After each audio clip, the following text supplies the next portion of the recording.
Welcome to Voices from the Bench, a dental laboratory podcast. Send us an email at info@voicesfromthebench.com or look for us on Facebook at Voices from the Bench. Greetings and welcome to episode 155 of Voices from the Bench. My name is Elvis. And my name is Barbara. What's up, partner? Man, we're killing it here in March. I think it's still March. Yeah, we're doing pretty good. Yourself? Oh, we're doing really great. I mean, honestly. My segment, which you know is all anteriors, full mouth, we're just really... I've never seen this many full mouth cases in probably my career, so I'm happy. People are buying, spending their money. Fixing their nasty grills from the pandemic, I guess. My God, I love We're it. seeing a lot of implants, and every year we get to do 33 three-unit bridges from the dental school. Yeah. Those are fun to do. Oh, yeah. They're all PFMs because they're really like old school there. It's a lot of building. I'd say I would go back to layering a PFM.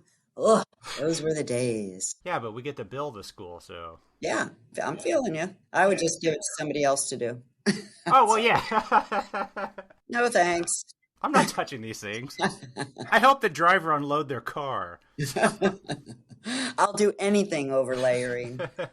Full, I'm talking about full layering. Yeah. Size of layering, I'm all about, but full buildup, wow, that's so 20 years ago, sorry. I don't want to offend anybody listening to me, so please, in my world, it's been a long time. Well, I'm actually going to call the school, see if I can convince all 33 doctors to get zirconia bridges so I can get done with them quicker. Yeah. Bingo. A lot easier on us. Same price, though. Same price. So it looks like you've got an amazing announcement. Let's go for it. Yeah. So over the years, we've sold t-shirts on the podcast with our logo on it as a fundraiser, and we only did them for a limited time. But we are excited to announce that we now have a permanent online store where you can order either shirts, hoodies, mugs, hats, baby clothes, even throw pillows. They even have a mason jar you can buy with our logo on it for those summer drinking times. Now I know what to get you for Christmas. There you go. And of course, as always, 100% of the profits will be donated to the Foundation of Dental Laboratory Technology. Fantastic. Barb and I are not going to be making money off you. We want to give it all back to the industry. That's right. So head over to voicesfromthebench.com/store and get yourself some podcast swag. We also left the option open that you can actually change the shirt. You can add a design or a logo to it, because I really don't care what you want to put on it. I can put on there, Elvis is a dick. Just kidding. You better bleep that. Just kidding. You're really not. I'm speechless. I don't know what to say. I mean, I am. It's a true statement. I won't do that. So maybe you want to put a funny dental saying on it, or even your lab's logo. Why not? Let's show the world how great our industry is. And remember that all the money goes back to the education of technicians. Also, if you order anything before March 20th, there's an additional 15% off anything that you buy. So act now, and remember, Christmas is only 9 months away. Oh, God. What, you're not ready? No, I don't shop for Christmas until like 3 days before Christmas. Yeah, I do Christmas Eve shopping. Drives everybody I know nuts. Yep, me too. Who is the most famous person you have ever met, Elvis? Well, actually, in my previous life, I used to work for a company that ran the largest Star Trek conventions in America. Oh, my God. And I'm so not surprised. Yeah, super nerd. But I got to meet a lot of people from all the shows and movies. Cool. Probably my biggest claim to fame. But could you imagine being a technician and getting to make restorations for famous people? Oh, yeah. Now imagine getting to make the teeth that the famous people wear in movies and on TV. Gary Archer is a trained dental technician, and by chance was asked to make some teeth for a very famous scene in an iconic movie. While still doing lab work for dentists, Gary gets to rub elbows with some of the best actors and actresses in Hollywood, making them look like they don't have the perfect teeth most famous people have. Gary talks about how he gets into one of the luckiest jobs in dental technology, some of the famous movies he's worked on, and some of the techniques he uses to make the teeth in many of the movies or shows that we watch.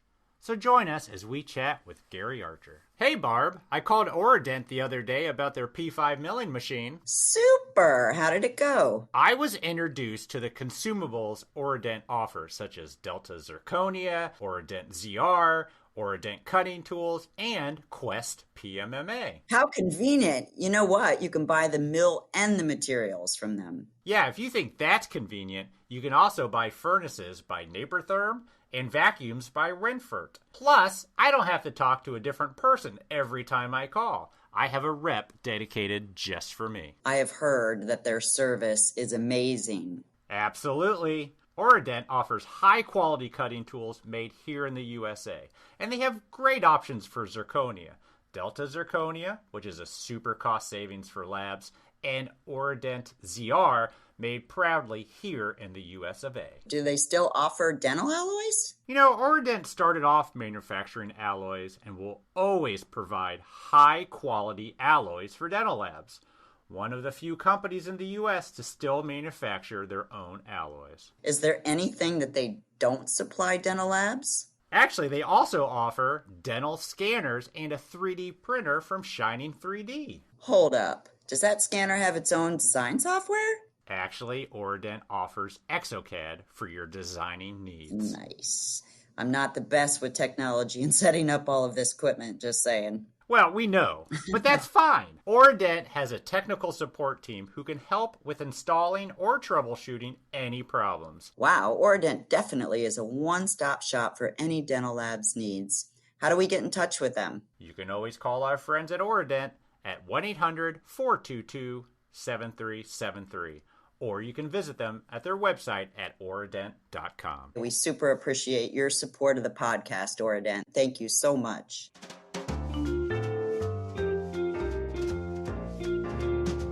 Voices from the Bench. The interview. We are excited to welcome to the podcast Gary Archer, teeth maker to the stars. Is that the right way to introduce you? I don't know about teeth maker to the stars. More of unsung hero behind the scenes, but that's okay. Thank you very much. Lovely to be here. Thank you so much for agreeing to come on, Gary. You're big on Instagram, and what really caught my eye, my wife and I are huge Curb Your Enthusiasm fans, and you made some teeth for a scene where they all chip a tooth. That is correct. We did those pieces for Curb Your Enthusiasm. We were asked on the show to make up something that looked like they had taken a bite of this wax fruit and they'd broken their teeth. Yeah. And it was a very, very simple effect, but it actually looked extremely good on camera. It was hilarious how they played with it and they changed their voices when they were using it. But I'd like to kind of go back to how you got started. Are you a dental technician originally? Yes, I'm a dental technician. I was trained by my father. Okay. I apprenticed with Dad for many, many years. Never actually went to school to learn it. I never went anywhere other than just going into the lab when I started going into the lab when I was about 6 or 7 years old. I used to go to work with Dad occasionally, and I would get to play. This was back in the UK. I used to get to play with wax and plaster and make a mess. And me too. I'd bring them home to my mother, who would immediately put them straight to the dustbin. But that was my earliest experiences. Then when I finished high school, I wasn't entirely certain what I wanted to do. And I had a few jobs, was in school, was going to college at the time. And my father was taken ill, unfortunately. And I ended up going into the lab to sort of mind the lab and make sure everything was still functioning and whatnot. And when he came back, he was like, "Do you want to stay on and I'll teach you?" And that's basically where it started. And I've been doing that ever since I was about 19 years old, and I haven't done anything else. And I'm 57 now. That sounds exactly like my story. I used to go into the lab when I was 6, 7, 8, 9 and play with putty and wax. And when I graduated from high school, I didn't know what I wanted to do. And my dad said, "Well, you're coming to work for me." That's where I've been ever since. So it's great. Yeah, there are a lot worse things we could be doing. Absolutely. For sure. What kind of lab did your dad own? Was it all fixed? No, it was actually removable. My father was He was a denturist back in the UK. He used to do Wow. a lot of dentures, and he taught me both sides. He was never a practicing denturist here in California, because, as you know, California never recognized denturism. But he was in quite a lot of demand with a lot of his dentists, both in the UK and once we moved here to California. He was very much in demand to go into the offices and to help the dentists chairside with doing dentures. Mm-hmm. As you know, doing dentures is a dying art. My father had a wonderful knack for it, and he taught me a lot of the same tricks. And nowadays, I do the same thing. I work with a few dentists, and I work very closely with them. We do a lot of chairside consultations and treatment planning, doing some of the all-on-4s, and then also the traditional removable dentures. So you're currently still working with dentists doing dentures that aren't big monster teeth? Absolutely. Oh. And I would never, ever give that up. I enjoy doing it because, let's put it this way, not every day film work, television work, commercials come along. It's not... Sure. You don't get a call every day saying, oh, we need cosmetic braces, we need gold teeth, we need a set of vampire teeth, we need veneers, we need whatever. It doesn't happen. I mean, I may get, one or two calls a week. It's not full time. So I still do traditional removables in the lab. Now, saying that, I have downsized. I just work by myself now. Okay. Dad's long retired. So it's just me in the lab. So I balanced it out. I don't have that many accounts anymore. Over the years, a lot of the guys have retired. Some have sold their practices. And, you get the natural progression. Whereas a lot of times, if I was just working for the dentist exclusively, I'd be out, pumping, looking for more clients, picking up more work. But at this point, I don't need to because I've got a good stream of work coming in from the studios. Sure. So how did they find you when you talk about the studios and that niche? So how did that come about for you? Oh, my goodness. Now we're going to go down the rabbit hole. I love going down rabbit holes, so let me have it. We were working in the lab one day, and we got a call from one of my dad's oldest and closest doctors, and he said, Alan, do me a favor. I've got a guy here in the chair. He needs someone to make a set of teeth that will fall out of somebody's mouth. And my dad's like, what? It's like the one thing that a dental technician never, ever gets asked to do is make a set of dentures that fall out of somebody's mouth. Yeah. So it turned out that the gentleman in the chair was makeup legend Greg Cannon. And what he wanted was a set of teeth made for the late, great Robin Williams in Mrs. Doubtfire.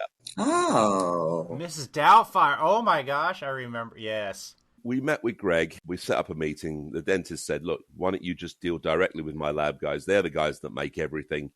Deal with them. So we went over to Greg's studio. We didn't actually meet Robin at the time because he'd already had dental casts of Robin. But he explained to us what he was doing. He explained to us the background of the story. He wanted to make this Robin Williams into this other character with these big white teeth, but he also needed to have a set made that wouldn't be tight, that when Robin, took a drink out of a glass of water, they'd fall out of his mouth and settle to the bottom of the glass, and everybody knew that scene. And that was pretty much the first movie that we ever made. We actually made the acrylic veneers on. And we sort of ran with them. People saw them. They liked what we were doing. The word got out. Can you do vampire teeth with them? Can you change people's smiles? Can you make teeth bigger? Can you make teeth smaller? Can you make teeth darker? Can you make teeth lighter? So we started producing all these acrylic veneers, which are just basically cut down acrylic shells and denture acrylic processed on a model so that they fit nicely. But I think also it was at a time when in the film and television industry, there wasn't anybody that was producing anything specifically for the mouth. There was a lot of makeup and effects artists, a lot of makeup and effects shops that were making things. A lot of times they were using materials that didn't necessarily give the look that we were able to get with the dental materials. So consequently, that's how it all started. It's just started with a phone call. And here we are 30 years later, and we're still doing it, and we're still coming up with new ideas and new materials, new ways to invent things, new ways to construct things, and it's prospered. Obviously, you're the genius behind the teeth and the shape. So are you designing them with CAD/CAM, or do you do it all with your hands and just play around with wax? Originally, it was all done with sculpting teeth and wax, the Mm-hmm. old-fashioned Oh, way. yeah. What's Miss Doubtfire? Yeah. 93, 94? 93, yeah. Yeah. Long before CAD/CAM. Nowadays, Sure. we can do designs in CAD/CAM because what we're also doing, we're doing a lot with digital dentistry. For an example, we were contacted last year, right in the middle of this pandemic. We needed to make a set of teeth for a gentleman who was located in Rome, Italy. Well, he's going to be shooting in Atlanta. He lives in Rome. What do we do? Traditionally, we would have gone out, or someone would have gone to him, taken standard alginate impressions, poured them up, made silicone masks, sent them off around the world. But now what we're able to do, we're able to send him to a dentist, have his teeth digitally scanned, and that file is then whizzed around the world. We print out a 3D model, and we work directly on a 3D printed model. Nice. And when he gets to Atlanta, the teeth are sitting there waiting for him. With digital dentistry, we make the workflow so much faster. Oh, I bet. You must have quite the file of collection of patients, though. I'm actually not the digital master. The digital master is my partner, Dominic, in the UK. Okay. He's got the digital file of 1 million people. I, like the traditional dental technician, have got about 800 boxes all filled with molds and plaster bottles, and they're all sitting up I've got little 2x3x4 boxes, and they're sitting up on shelves, and there must be about 600-700 of them. I'll send you guys a picture of the shelves in the lab.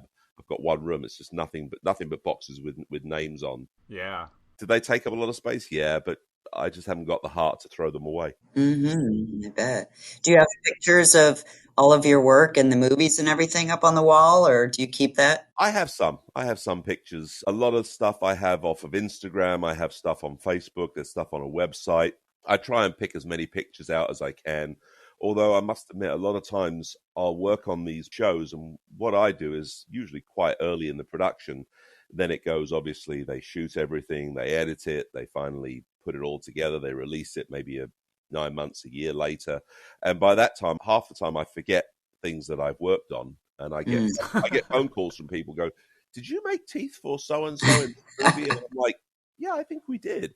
Yeah. They'll be like, "Oh, you got to go see this film. You got to look at this. It looks great on the camera." I'm like, "Oh, okay." I'm really terrible about watching. I very rarely watch television. I very rarely go to the films. So it's like years later that I'll see things. I'll sometimes see things on television and go, "My goodness, that looks familiar," and it'll be like 8 years ago. That looks like my incisal edge. Crazy. Well, it's not so much the inside. It's when you see somebody with a missing tooth or a set of fake braces, or they've got really nasty, messed up teeth, and you think, hang on a minute, that looks familiar. Because a lot of times with the makeup and effects people, they are such geniuses. They'll make somebody look so completely different. You'll actually do a double take and go, "Wait a second, is that real?" And then you realize, it's all done with makeup and effects. Is it still just the shells over the teeth, or is it almost like a denture? No, it's shells over the teeth.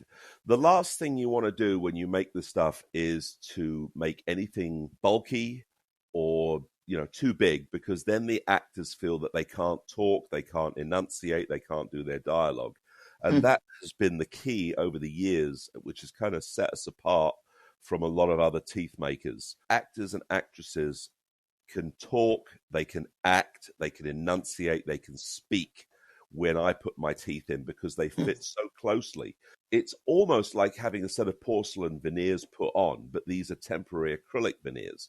We're doing a millimeter and a half thick, and consequently they're so comfortable.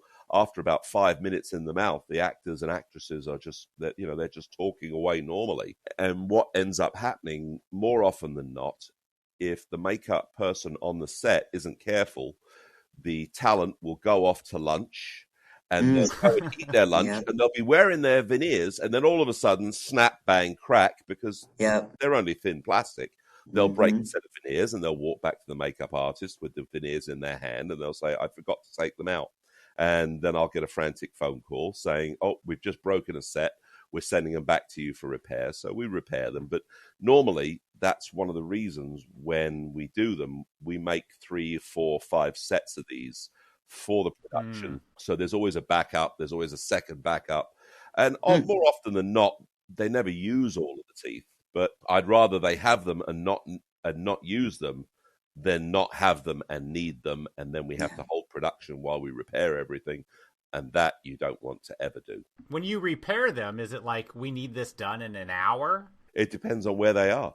If they're in That's true, yeah. shooting in Atlanta, or if they're shooting in New York, or if they're shooting in Toronto, or wherever else in the world they shoot. I mean, I've had stuff they've been on shoot in Thailand, and they break something, and they've got to get it back to me, and that's a nightmare. So that's one of the reasons when I try and find out where they're going to be on location at. I mean, if they're in Los Angeles, send transport over right away.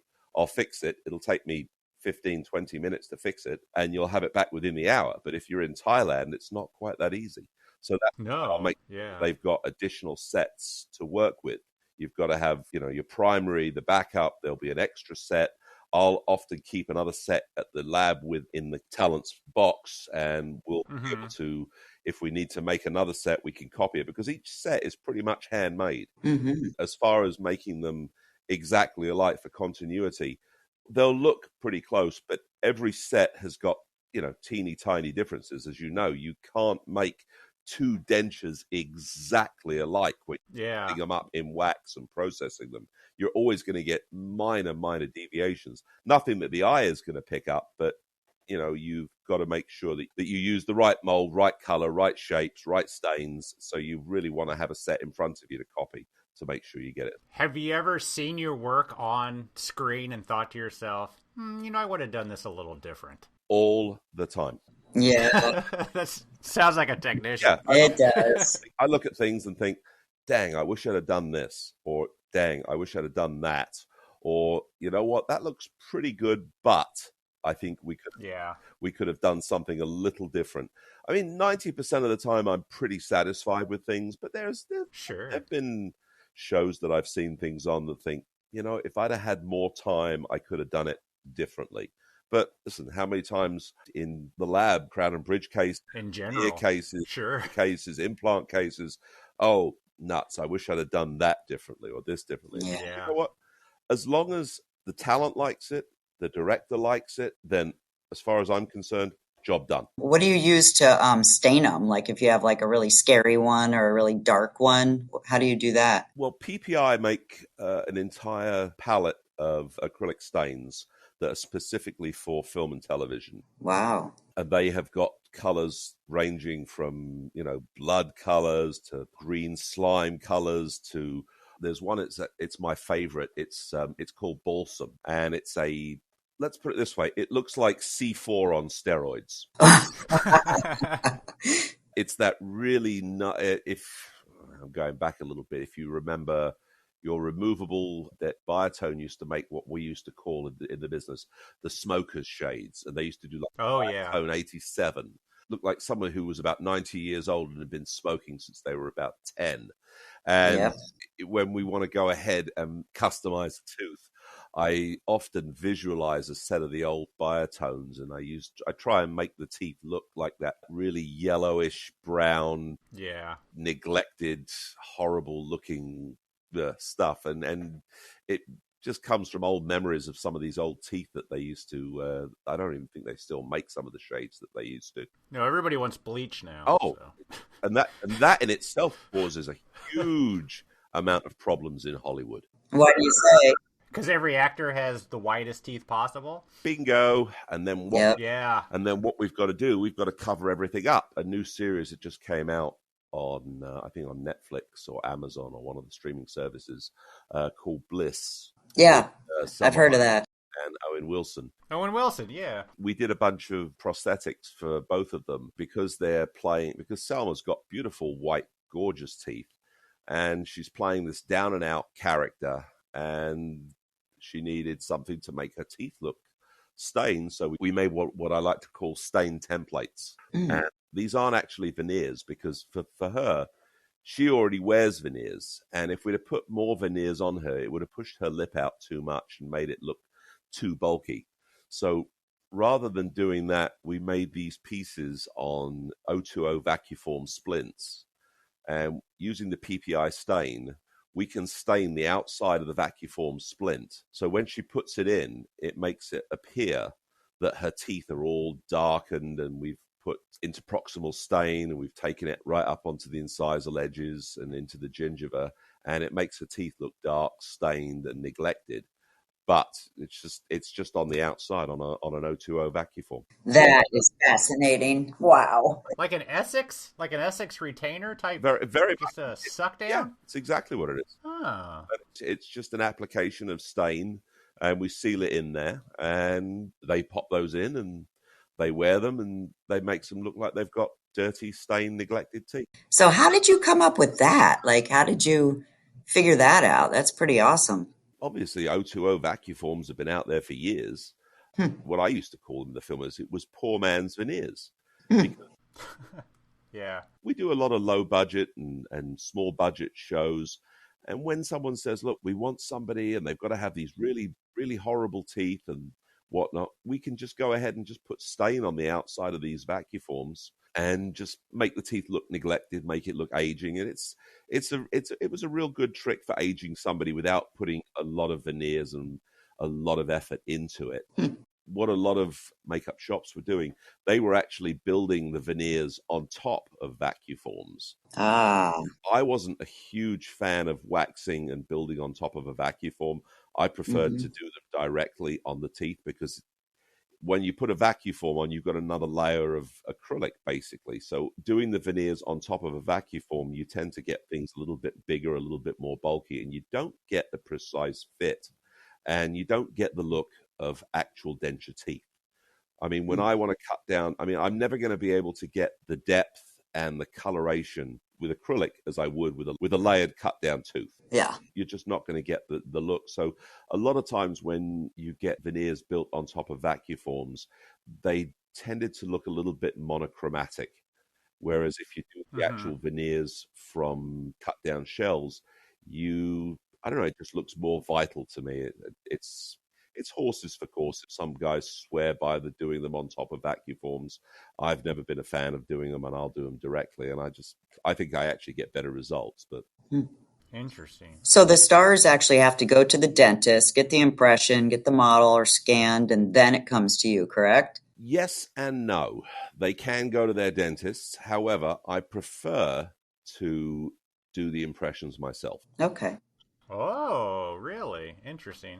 See, that's something that when my father taught me denturism and, how to take an impression, it's come in very useful, because when I'm taking an impression to do acrylic veneers or braces or any type of prosthetic for the studios, I'm not working in a dental capacity. I'm working in the capacity of a makeup artist. As you know, makeup artists, they do life casts, they do cans, they do faces, they do heads, they do everything.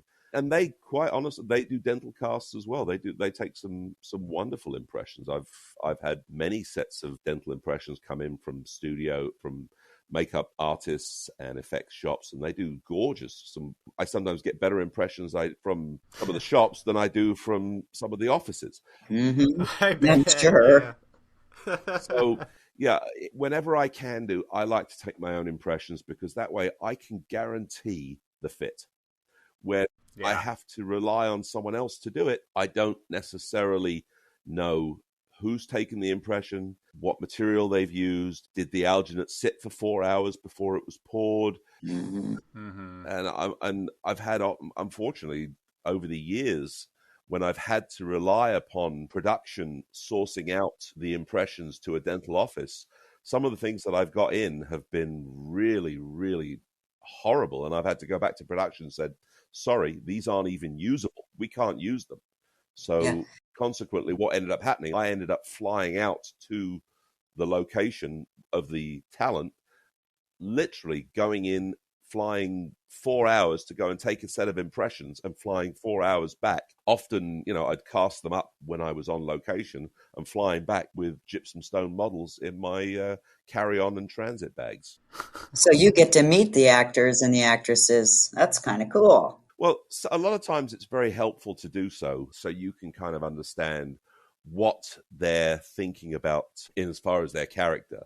For example, when we met Mike Myers for doing Austin Powers, we sat down with Mike and he said, this is what I'm looking to do. This is the character that I'm looking to portray. I want a 1960s prototypical set of British teeth. They've got to look all kind of jacked up and ridiculous. And sure enough, the first set that we made for him, he loved. He said, that's it. That's exactly what I want. Don't touch anything. Don't do anything. I'm absolutely over the moon with what you've done, and don't change anything. And he went and ran with them, and we did all 3 Austin Powers films for him. Wow. Did he ever change teeth in between all the movies? I've never noticed. Nope, he didn't. Now, you'll see nice. In a couple of the later films, I think the last one, I think in Austin Powers 2, he quote-unquote gets his teeth fixed when he moves into the later, and he moves forward. But in Austin Powers 3, he goes back in time and he gets his old teeth back again. Now, I think for the simple reason, Austin Powers, if you ever saw pictures of him, every picture that you see with him, he's always got the teeth in. He's always got the glasses. That was his prototypical Austin Powers. When he got the teeth fixed, he kind of put himself into a dead end, because then all of a sudden he was just Mike Myers with glasses. Yeah. Oh, it was definitely iconic teeth. Exactly. So they wanted to try and find a way of always using the teeth in character. They wanted them to be on him. We did make several different sets from lighter to darker. There is a couple of gradual shade variations, but the actual tooth placement and the actual alignment were always the same on every single set. Wow. Do you get to seat them in the a lot of times, in the actors' mouths? A lot of times I'll go ahead when we do a big show like that, I'll get called down and I'll tell production everything's ready, and they'll say, okay, we're going to do a makeup test at Warner Brothers on this day, and be there at be there promptly at 7 a.m. is the makeup call, and I'll get there promptly at 7 a.m. and stand around drinking tea until everything's ready, and I'll pop the teeth in about 9:30. And literally, it'll be the last thing that goes in, or next to the last things that go in, and they'll finish up their makeup, and they'll go off and do the makeup test. So, I mean, a lot of times I get called onto these shows, and it's just a lot of standing around waiting. Yeah. Do you bring a handpiece and everything just in case you need adjustments? I've got a complete mobile setup that I've got in a couple of cases, and I can sit, and I've relined sets on the set before. I've repaired them, I've stained them, I've added teeth on, I've taken teeth off. I've literally in places all over the place. We've done adjustments, alterations.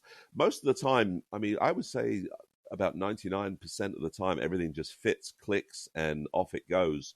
1% of the time, you sometimes get you'll get a hang up, especially when there's a lot of undercut in the mouth, especially on the anterior teeth. There'll be a lot of, if there's someone that's got huge undercuts, we'll have to sometimes just do a little bit of an easing, or there'll be a little bit. They'll say, oh, there's a little bit of pressure here, and I'll get the pressure indicating paste out, and I'll put because a lot of times we do teeth and we also do gum work. We'll do some pink gum work as well right up in the gingiva. Consequently, sometimes that pink, there'll be a little bit of pressure, and they'll say, oh, there's a little bit of pressure there, so I'll just pressure indicate it, put it in, see where the high spot is, take the burr, whip it off. And I said, how's that? Oh, that's great, lovely. When you go out there, does the studio contract you, or how does that work? I'm an independent contractor, so I just bill production for my time when I'm on set. I'll just tell them what my rate is.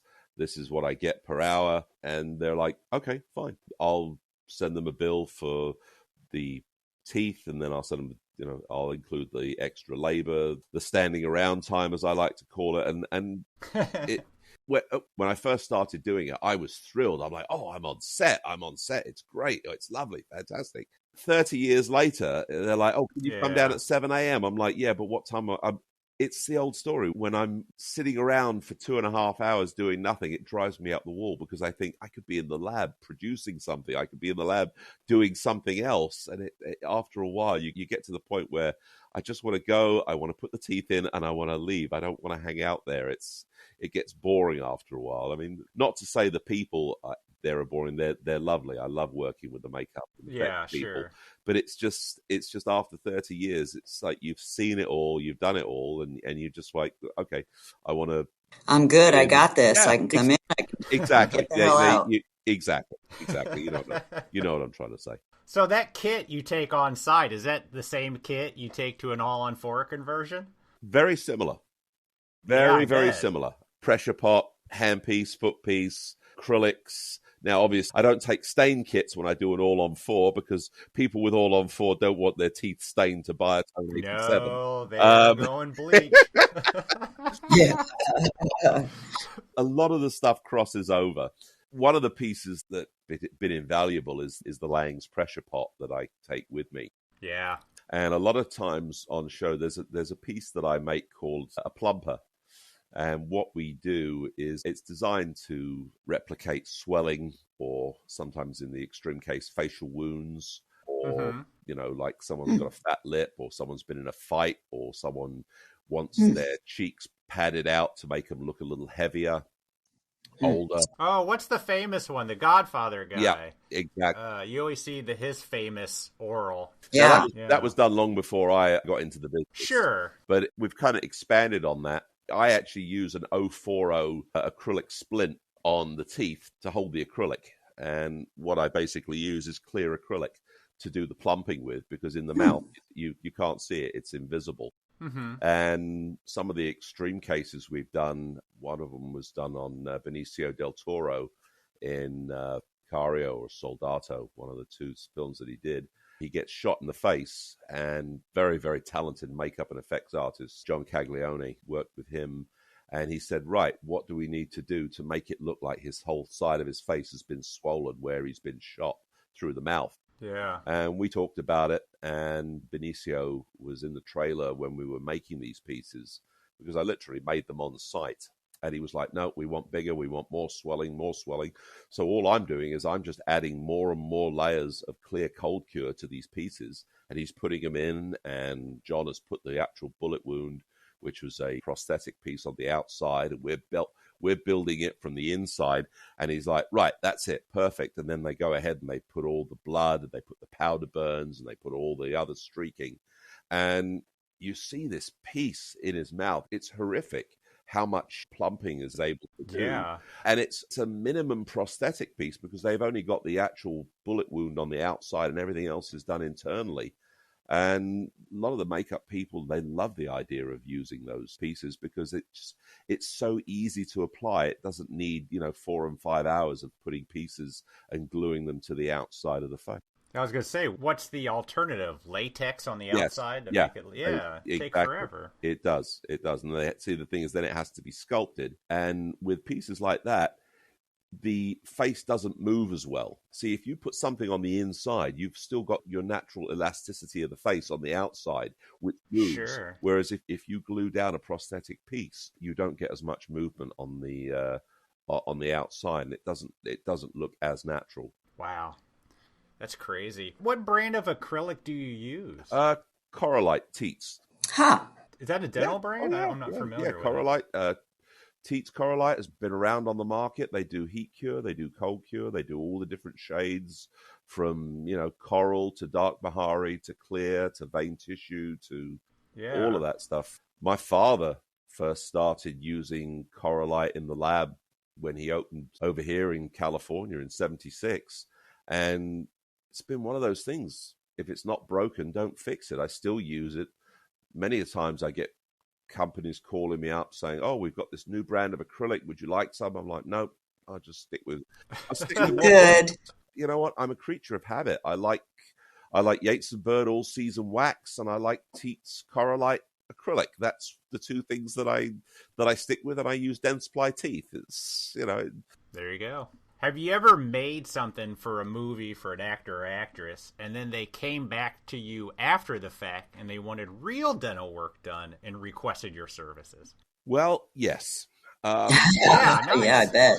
We've had several actors and actresses, and I'm not going to name any names, but No, of course but not. we've had several of them that were edentulous. Mm-hmm. So consequently, they've wanted some prosthetic pieces done. Production usually contacts me first, and they say, we've got so-and-so, and he needs to have some really bad teeth made. And the actor came to the lab, and I said, okay, they've sent you over here. We need to do some impressions. The next thing that happens is he takes his teeth out. And I'm like, oh, well, isn't this convenient? That makes your job easier. It made it phenomenally easy, because all we basically did was we basically duplicated a set of dentures for him. But instead of setting the teeth all nicely, I got the most horrible looking denture teeth. And these were, again, the old Biotone 87s as a foundation. Yeah. And we set them, and then we went ahead and we stained the acrylic. You know, I got to sit, and I took the handpiece and I gouged one of the teeth to make it look like there was a big old cavity in it. And then there was another one that was completely missing. And I got to make this set of teeth for him that was just all gnarled and disgusting. And he just pops them in his mouth, and off he goes. And at the end of the day, he takes his old dentures out and puts these in, and he loves it. And now he comes to me on a regular basis and says, look, you know, I want this done. I want that done. And I'm happy to do it. We had another guy just recently that we did. He was playing a vampire, and production said, oh, he needs some vampire teeth. And he came in, and exactly the same scenario. He wears an upper denture, so we copied the upper denture. We made a brand new one, and I made 2 classical vampire fangs in the denture. And he just put the denture in, and he's got the fangs in, and everyone's looking on set going, I can't see how they put them in. Where's the joint? And he's not telling anybody. People don't know that he wears a denture. So he's just it's movie magic. Yeah. That's awesome. Same thing with the gold teeth. We've done them with gentlemen with a gold tooth in there. Also a denture wearer. We just went ahead and substituted a lateral for a cast gold one. So we do get some return customers like that. Yeah, regular work. Yeah. Does your dad ever come in and check out what you're doing? Yes, he does. Dad is almost be 87 this year, but he still comes in, and he'll come in, he'll hang out, and he doesn't work anymore, but he'll sit there and watch what I do, and he sits and looks over my shoulder and gives me, you know, whenever I'm doing setups, he's like, oh, you should do that. You should. He can't help himself but to give me little pointers. And you know what? God bless him. Critique. I love it. I'm happy that he does it. I'm happy that he wants to come in. I'm happy that he enjoys hanging out. It's an absolute pleasure when he's there. Oh, I bet that brings him back to life a little bit every time he walks in the door. It really does. The lab was his home for so many years, and it was his life, really. And I think when he retired, it was the fact that, you know, he'd lost a lot of the dexterity in his hands, so he knew he couldn't do this anymore. But occasionally, when he comes in, I'll set him up with a couple of bite blocks to make or something like that. And he's very happy just sitting. I mean, his bench is untouched. Nobody else sits there. He's got, you know, his Bunsen burner's still there. His tools are in his drawer. And he'll sit and make a couple of bite blocks. And he'll just be very happy doing that and drinking tea and hanging out. We've got a spot here for my dad. He'll still come in and trim dies every now and again, and he's got his own loops in his own area. Yep. He's going to be 80 in a week, and you know, he just still loves coming in, and I can see it bring him to life. So it's pretty neat. That's lovely. No, that's such a great story. I love that. I'd like to talk about some of the really like monster teeth that you make. You know, we're talking about similar human-looking teeth. How do you go about making? I saw that you did Venom. I mean, those things. Are you serious? I just watched that on Saturday night, and I was like, oh my God, those teeth are amazing. You're kidding me. You did those? No. We worked on Venom. I did not make the monster teeth. Those were done by the prosthetic people. That is far, far, far removed from the pieces I make. Those are all done in the effects labs. I actually made some teeth. I'm trying to remember the name of the actor. that I did it for, that they wanted, basically he had Hollywood white teeth and they wanted him to have less than perfect teeth. So we actually did some acrylic veneers on the show that he wore. There was a couple of characters that were in there that they had basically had Hollywood white teeth that they wanted them to have, they wanted them normal.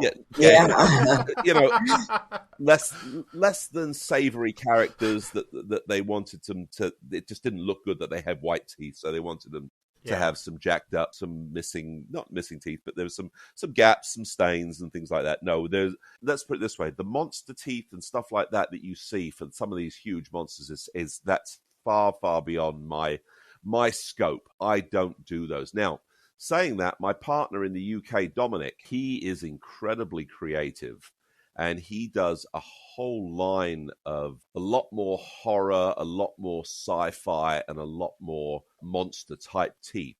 So what will end up happening, when I get calls for that, I'll bring him in on the project, and I'll say, right, Dom, you need to be creative on something. Go to it. And he is the one that will make the really monstrous looking stuff. And he'll create and he'll make those, and then he'll send them over to me and I'll do the fittings. And, like when he needs something that's got to be like a subtle change of a smile or some, just some stain teeth, he'll send them to me. I'll make those and then send them over there. So we kind of cooperate on projects together. His creativity is far, far, far beyond anything that I can come up with. I make subtle changes to smiles, but he's the one that really knocks the things out of the park as far as making monster-type teeth. Yeah. Well, one of the things I see you doing a lot of is fake braces. Right. How does that work? I mean, you're not really putting brackets on. No. That's all done. Yeah. Again, that's all done with your good old O2O vacuform. Oh, there you go. And everything is put on top of an O2O vacuform splint. And they're real brackets, real wire, real rubber bands, but it's all done on a vacuform. So basically they go in, they slide in over the teeth, and, they're wired and rubber banded, and they slip in and out in about 5 seconds. Yeah. And then suddenly everyone's, my braces. Yeah. Oh, they love the braces idea. I've been doing those umpteen years. And the nice thing about braces is if you want to make somebody look younger, you've got an actress who's like 23 or 24 and you want to make them look 16 again, you slap a set of braces on them, and all of a sudden you put braces, and then the makeup and hair people, they'll do their hair up, and the makeup person, they'll give them acne spots, and then all of a sudden they look like they're 16 again. Yeah, then you can have that 30-year-old in high school in the movie. That's such a common piece that we make. It's funny that they go in stages. All of a sudden, I won't have any for a couple of months. Then all of a sudden, there'll be like 10 people to do braces on, all in one go, and I'll end up sitting there, doing braces till 2:00 in the morning just to get them all done. And how do you do those?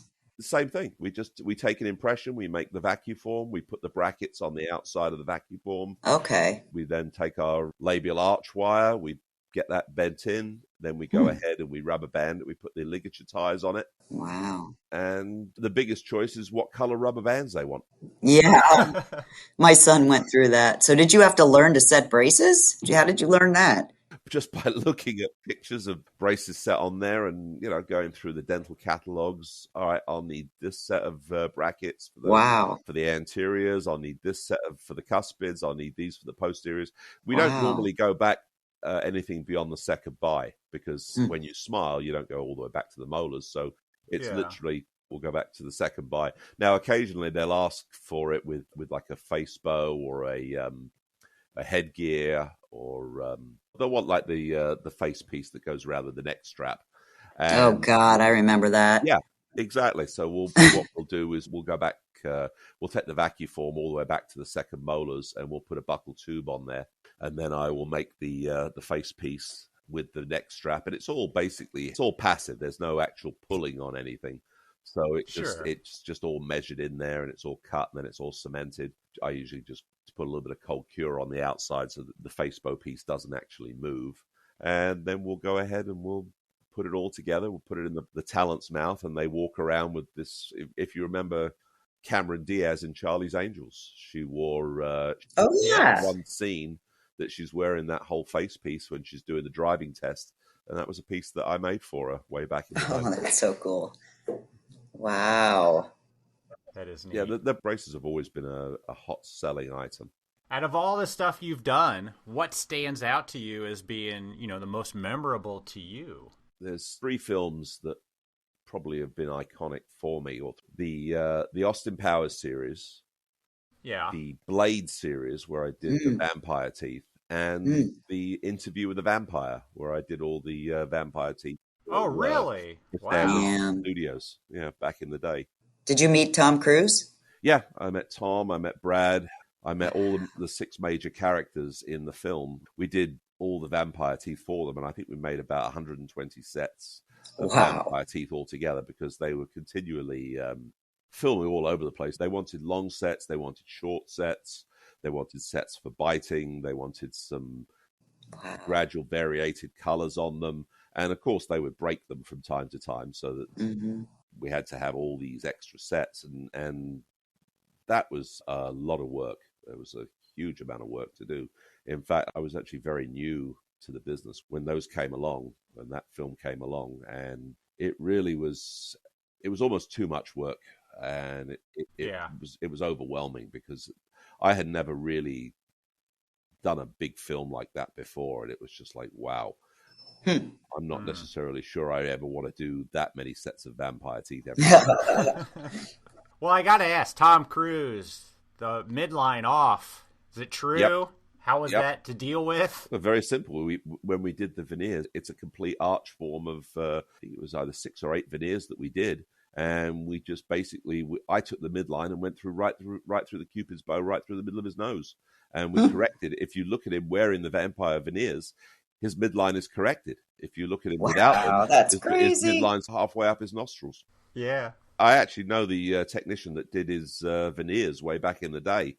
And I said to him, why didn't you correct his midline? He said, his mouth it's all round the corner. And I said, so c'est la vie. I mean, he's made millions and millions of doing what he does. He's an extremely talented actor. And if his midline is off, then his midline is off. No one seems to care. He had a chance to fix it? Yeah, back in the day. That's crazy. Interesting. Yeah, to be honest with you, it was so far off. I don't think they could actually fix it without doing, ortho. Or ortho. I think he had to have all his teeth cut down to do all new crowns, and even then, I still think it would. Again, unless you're dealing with pulling out the teeth and putting in implants, I don't think you could have really corrected it. It was so far out. Sure. Yeah. I mean, it's famous in our industry for being off. I know. Yep. Pretty much. If you look at it, I think Interview with the Vampire was the only film that his midline was actually correct because he's wearing teeth right the way throughout the film. Well, maybe I should have introduced you as the guy that corrected Tom Cruise's midline. Finally. But then it grew back the other way in one of his Mission Impossible films. I think that's what you could call it. Yeah, Mission Impossible, the job to correct Tom Cruise's midline. Yeah. No pun intended. Exactly. With all due respect to you out there, Tom, if you happen to ever listen to this podcast, I'm sorry. Sadly, I don't think we have to worry. Yeah. Come on now, Elvis. You never he know. Could be listening. You never know. He could be a huge fan of teeth. Who knows? This is true. Yeah. So, did you see a dip in work with pandemic and movies not being filmed? Yeah. I bet. Yeah. When everything closed down the first time in March, all my doctors, they immediately closed their doors. Production was immediately halted on everything. So I sat home for a month, and I got to build a very, very nice model railway layout in my garage. Nice. I sat there for about a month. I got up in the morning, I went downstairs, I worked on the layout. Bear in mind, my wife is a nurse in the hospital, so she was essential. So she was going to work every day. My kids, one of them was out on unemployment. She was furloughed. My son was going to work. He worked at Home Depot, and they turned around and said, nope, you guys are essential. You guys can come to work. Yeah. Oh, yeah. People need lumber. Yeah. He was working. My wife was working. My daughter was sitting at home. I'm in my garage building a model railway layout, which I did it took me about a month, but I was working on it every single day. And, my wife would go to work and I'd be just getting up, drinking tea, and I'd be in the garage. She'd come home, and I'd still be in the garage. At about 7 o'clock in the evening, around dinner time, I'd roll in, and she's like, "Oh, you do exist. You do live in the house." I'm like, "Yeah." I said, "Look at how much work I got done today. I built this, and I built that, and I've done this whole thing." And she's like, "You're really enjoying this, aren't you?" I said, "Well, I've got to tell you, for the first time in almost 30 years, I haven't actually gone." Wow. Us technicians, we're terrible about things like that. We never seem to take time off. I mean, yeah, we would go on vacations every now and again, take 2 weeks off, take a week off, go here, go there. But when you're running a lab, you know how hard it is to get time off. But all of a sudden, yes, I do. To have a month off with nothing to do, you're like, wow, this is kind of cool. I like this.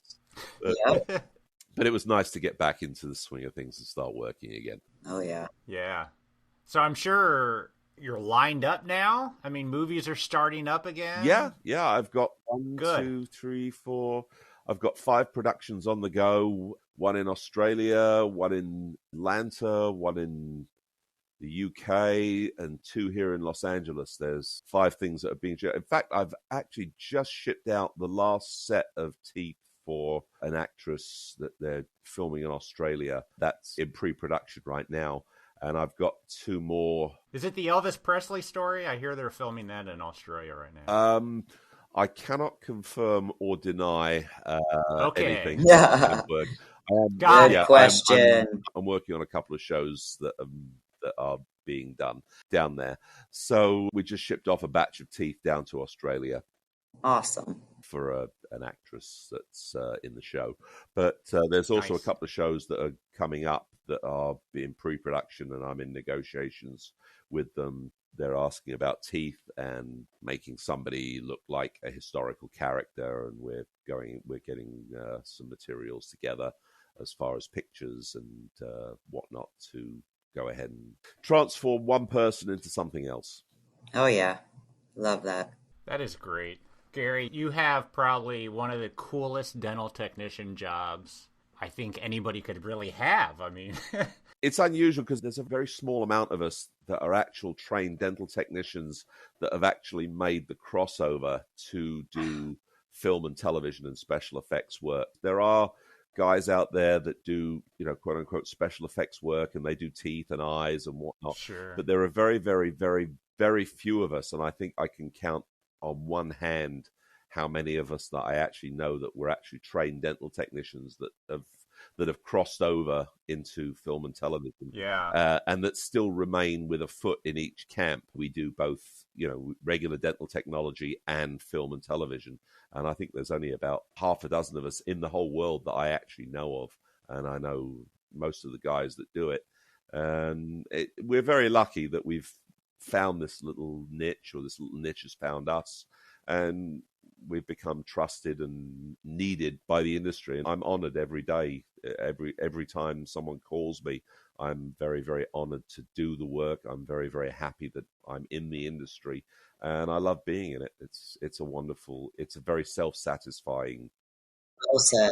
Yeah. No, I can only imagine. Hopefully you don't mess up cases and give normal Bill fangs when you're supposed to just get a regular denture. You don't ever mix that up. That would be awkward. Yeah, listen, I'm, knock on wood, I've never had anything going to the wrong places, but it's. But now that Elvis said it, exactly. Now that you've said it, something's going to go haywire. Thanks, Elvis.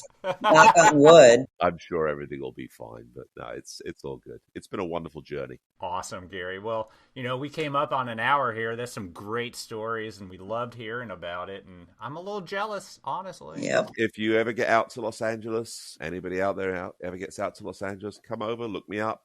You're always welcome to come by the lab, see what we're working on. Follow us on Instagram, Teeth by Archer, teeth_by_Archer, Facebook. Yeah. Yeah, find us, follow us, keep in touch.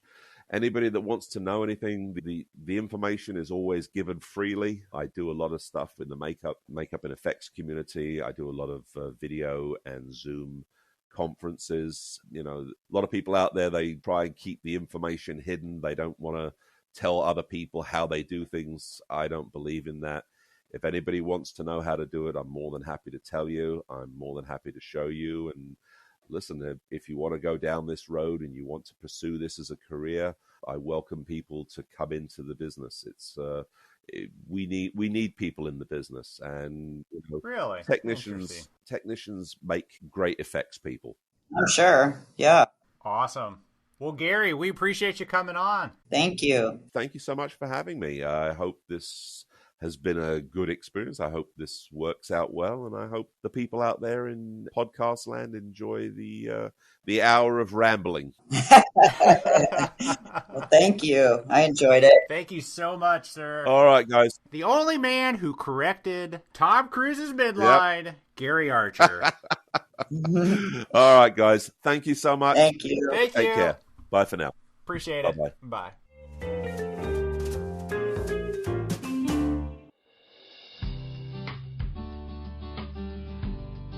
Whipmix is pleased to add the VeriCast OS, a burnout pattern print resin, to Whipmix's growing VeriBrand resin offering. VeriCast OS works with LCD and DLP printers in both 385 and 405 nanometer wavelengths. It prints accurate and detailed crowns, bridges, substructures, and RPD frameworks. It's durable and leaves no ash or residue. Since it burns out cleanly, VeriCast OS is ideal for investment casting and ceramic pressing. For optimal results, we recommend the Whipmix Resin Vest, which is a phosphate investment made specifically for burning out printed or milled resin patterns. Visit Whipmix.com to learn more about the VeriCast OS or any of Whipmix's other 3D print resins. I tell you what, Gary Archer, thank you so much for coming on the podcast. I really enjoyed that, talking about all those cool actresses and actors. And I think we even mentioned Tom Cruise. So to the guy who has one of the coolest jobs a dental technician could have. It's got to be such a great feeling knowing that he is helping make some of the most beloved characters come to life with skills that he learned as a dental technician. Can you imagine Austin Powers without those famous teeth? Yeah, baby. Terrible impression.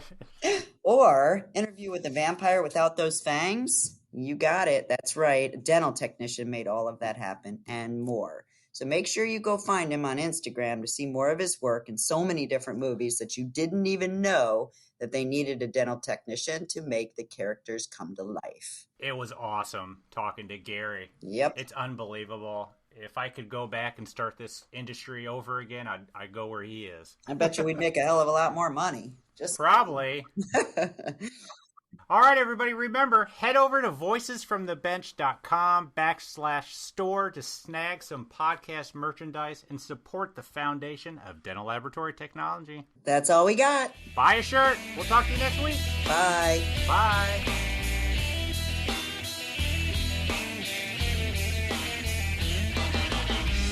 I just sank 3 roundhouses that I got pictures of today. I'm just killing it right now. Are you in your zone?